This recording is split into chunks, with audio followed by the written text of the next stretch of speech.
Hace calor. Estoy con Lore. So it's a really nice day outside, so we were saying, why don't we do a picnic? And this is such a cute little place. There's not many people. And Lorena and I were very much like the less people the better. Let me show you what we got. We've decided to do some little sandwiches with chorizo and cheese. These mini egg bites. And then, of course, you gotta have your Doritos in a picnic. Like, you have to have your... Lorena, we also decided to have some wine. And that was Lorena struggling opening the cups. Look at her. Look at the amount of fucking wine glasses for just 2 people. You see? Period. No sabía que íbamos a estar tan tranquilas. Ya, se escuchan los pájaros como si estuviéramos en el pueblo. Es que está genial. Cheers. Okay, you try because you definitely... I know I'm gonna like it, but you give it a try. It tastes like juice. Tastes like petit suisse con alcohol. That's not bad. Me dices eso y la verdad yo digo te lo compro. ¿Prefieres cerveza? No es mi bebida de preferencia, pero I can drink it. I'm picky. This is nice. Yeah, no, it's fine. You know who's picky? I'm gonna call it like Sarah's picky. Sarah's a nine. She's very picky with the food as well. I remember when I met her, she was like, no, I'm not picky, I'm not picky. And then the more I got to know her, I was like, bitch, girl, you are very picky. There's this little trick I like to do. Basically, you know how people put crisps and balls and stuff? YouTube back in the day. Ay, la madre.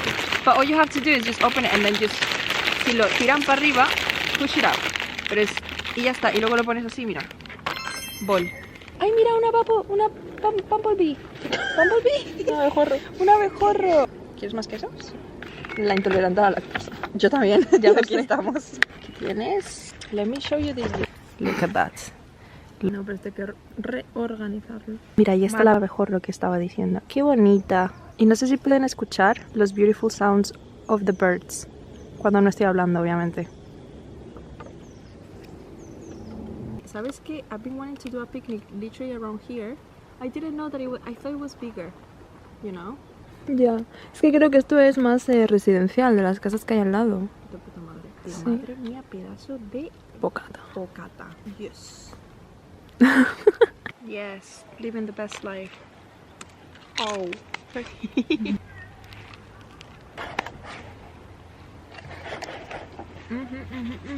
Oye, sé que eso está riquísimo. A few inches later. We got locked.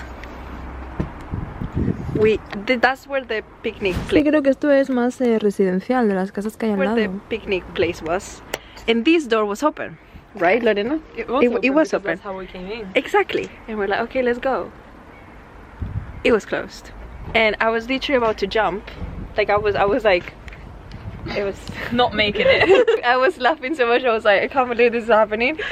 But I was gonna jump. I think I could make it. But there was a couple that passed by, and they were like, "How you guys get locked in there?" Thankfully, they have a key, and they're gonna come back and get us. But even the guy said, "I think you could make it." I said, "I can make it, but she can't make it," because Lorena was like, "I'm not making it." It's not only jumping this, is then The plan was it would be like jumping here, then we'll go up there, and then you will walk there, and then What do you think I am? El circo del sol. Yo de verdad pensaba que I could make it. We were having such a great time. Ay, señor, llévame. Ah, thank you so much. The next day.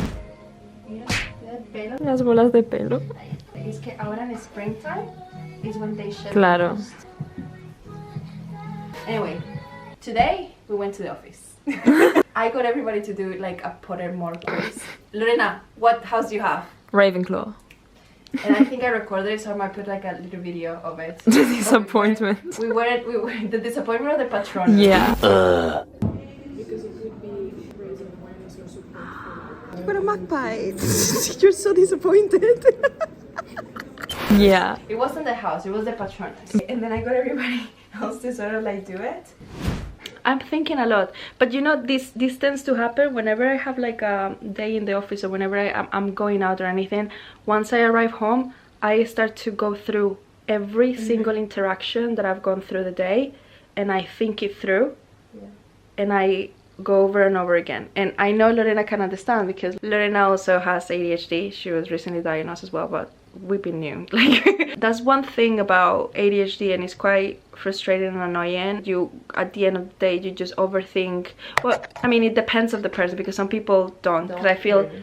I think maybe women tend to do it more than men, because the hyperactivity for men is more physical, whilst the hyperactivity for women is more mental. Now I have both, however mine is more mental. Literally every time we're out, I will probably go through every single interaction in my mind over and over again and analyze everything, the things that I've said. But it's something that now that I catch myself, you know, thinking that, of like, okay, today definitely I did overshare a couple of things.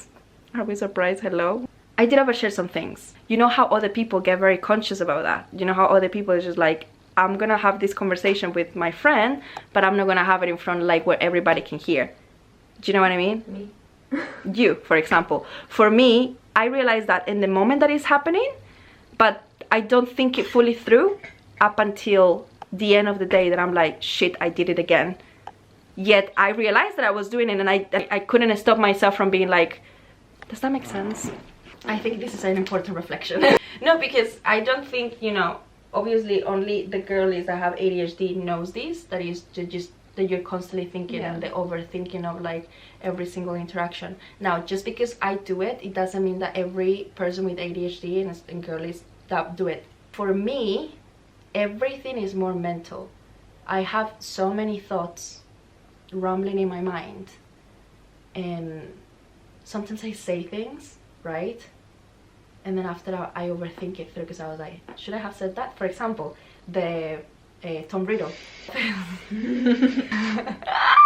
The shift was finished, and we're saying, I'm asking people like, so what Hogwarts house are you, right? And everyone's, oh, I'm a Slytherin. Like, you know, people are replying, the ones that know. And then, I don't know how the fuck it came out, something like, oh, someone said like something being fine, and I was like, you know who was fine? Tom Riddle when he was young. But like, I meant, you know, and then I in the moment, you saw me overthinking, I literally said it, and one of the bosses was right there, and I said, oh yeah, Tom Riddle was hot. And it's nothing, right? It's absolutely nothing, and I shouldn't be fucking worried about it. You're allowed to have eyes. And I'm allowed to have eyes and make comments, yet I was like, that was very unprofessional of me, I should not have said it. Yet, I said it. And I cannot take it back now. I have a question. Yes. Do you think about it after you said it, or while you're saying it? Or I both? have the thought, and in my mind I'm like, oh yeah, that's funny, and I say it. Yeah. And afterwards, the impact. Shit, wait, the surroundings, was that the right thing to I feel say, you know, like, because you were there and the other people, like, but they were also bosses. I don't think it was such a big deal. I know it wasn't a big deal, but I know you're overthinking it, I know, and I'm not like, yeah. I am not saying you shouldn't, because it's not happening anyway. Yeah, exactly. Who am I to tell you not to overthink? You cannot tell. This is another thing. When I'm rambling about a thought, you cannot tell someone, oh, you're overthinking it too much, or stop overthinking it. You're like, I'm already overthinking it, and I know I'm overthinking it. I am. One of the things is like the self-awareness. I know I'm overthinking this, and especially when you say it out loud, you're like, I can't believe my mind is so fixated in this one tiny thing I've said. Well, multiple today, I'm not gonna lie, but especially in that one is stuck on me. Is it stupid? No, it's not stupid. No, but I'm saying it's just like, it's... Don't minimize your feelings. Okay. You're right. There you go. Welcome to the mind of an ADHDer. It's not as quirky as it sounds, because dealing with it, or as funny as it sounds. Maybe for other people, they might seem like, oh yeah, she forgets things. And it's fun. I think it's hilarious that I forget the bare minimum. We're talking about something, and literally at the second I'm like, what were we saying? This is what happens when you put two ADHD girlies together. We were talking about something, that a motorbike passed. We both like motorbikes. We look at the motorbike, and then we're like, what were we saying? ¿Qué? And then she's like, ¿qué? And then Lorena was like, okay, so, and then rewinding the entire conversation to see, okay, we talked about this, and then we got to the point of what we were talking. Yeah, and I also think it's hilarious. Just imagine being with someone and then they fully just forget the conversation that you were just having. It's constant. The reason why that happens is not because we're forgetful or it's because there's so many different thoughts happening at the same time, you know? And it's not just about the conversation that we're having in that moment. It's because probably something was said in that conversation that spiraled our mind going somewhere else. So in that moment that our mind went somewhere else and got to the point really fast, you go back to the conversation and you're like, what were we talking about? Do you have a bruise or is your tattoo fading in the... Yeah, that one. Oh, my tattoo is fading. It's really badly done. A friend did this tattoo with like a stick and poke. It was very badly done, but it was hilarious. I keep it for the memories because we were laughing so much when she was doing it. And it's funny. It's not the best, and it's a silly tattoo, but you know. What is it? It was supposed to be Saturn, and then that was supposed to be like cute galaxy sort of thing. Ah. And then I was like, let's just add the Capricorn sign, so maybe it makes sense. Pero parece un alfiler. Parece una clave del sol. Como una clave de sol y parece como Y una un pino. medusa también. Así que es un pino. Sí, eso sí. Y luego los corazoncitos que no falten. And my mind is just... Y me duele la cabeza. Estamos hablando de ADHD and then she mentioned about the tattoo and we fully lost track. It's tiring, it's exhausting. I think it's very interesting, the way that the mind works for an ADHD. Yeah. I mean, the mind in general is such an interesting place. I love it. And I hate it at the same time.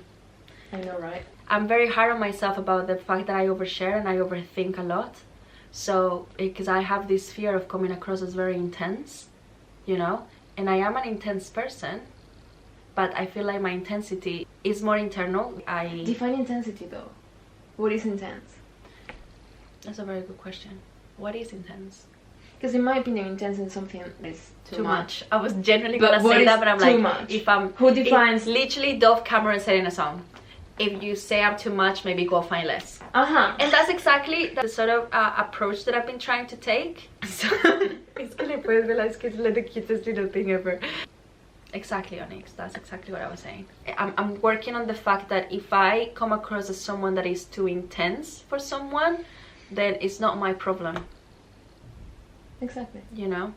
And I'm working on that. And I have to remind that to myself constantly. And also, a very important thing, the fact that you know so much about yourself and the fact that you're so aware of your emotions doesn't mean that you're a selfish person. It's more about you are aware of who you are and your patterns, therefore you're not scared or afraid of talking about yourself, you know? It also, it's okay to be selfish sometimes, but not in the sense of, oh, I'm talking about myself and that makes me selfish, in the sense of, in a world that is full of people that are very selfish, just because you act a little selfish sometimes, it doesn't make you a bad person. You have to look up for yourself too. And knowing yourself and knowing so much about yourself, about who you are as a person and your personality, is not a bad thing. Actually, it's really good if you know yourself, because then you'll know how you react to certain things, how you know your body, you know your mind.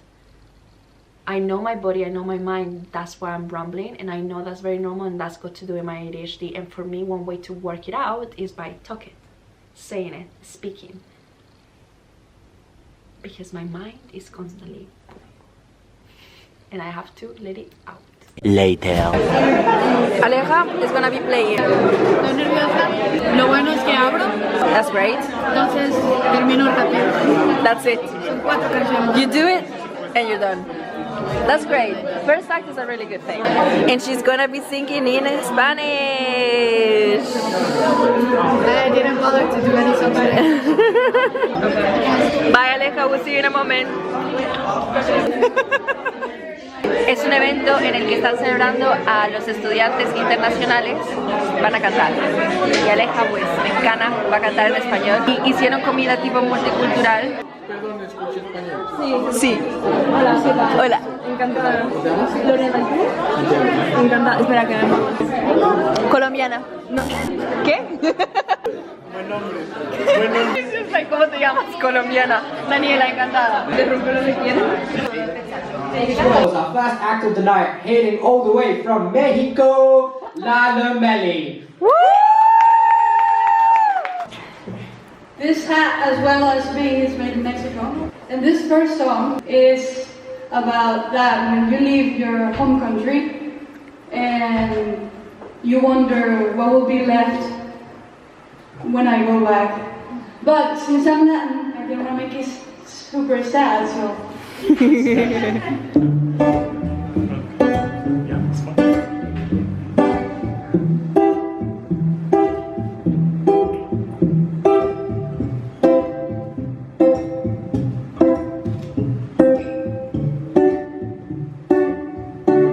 Me siento perdida. A las 2 de la mañana pienso en las despedidas. Ni siquiera estaba en vida, la conciencia me anima. Me ha tocado hacer huida de una ciudad con espinas. ¿Y qué me quedará de este dolor tan seco? ¿Qué me quedará de todos los recuerdos? ¿Qué me quedará de ti, de mí, de aquel abril que no volverá? Como tú ya no volverás al despertar. Luna compartida, bajo la noche las estrellas me hacen compañía. La mañana ya se acerca y no encuentro salida. Me ha tocado hacer huida de una ciudad que está en ruinas. ¿Y qué me quedará de este dolor tan seco? ¿Qué me quedará de todos los recuerdos? ¿Qué me quedará de ti, de mí, de aquel abril que no volverá? Como tú ya no volverás al despertar.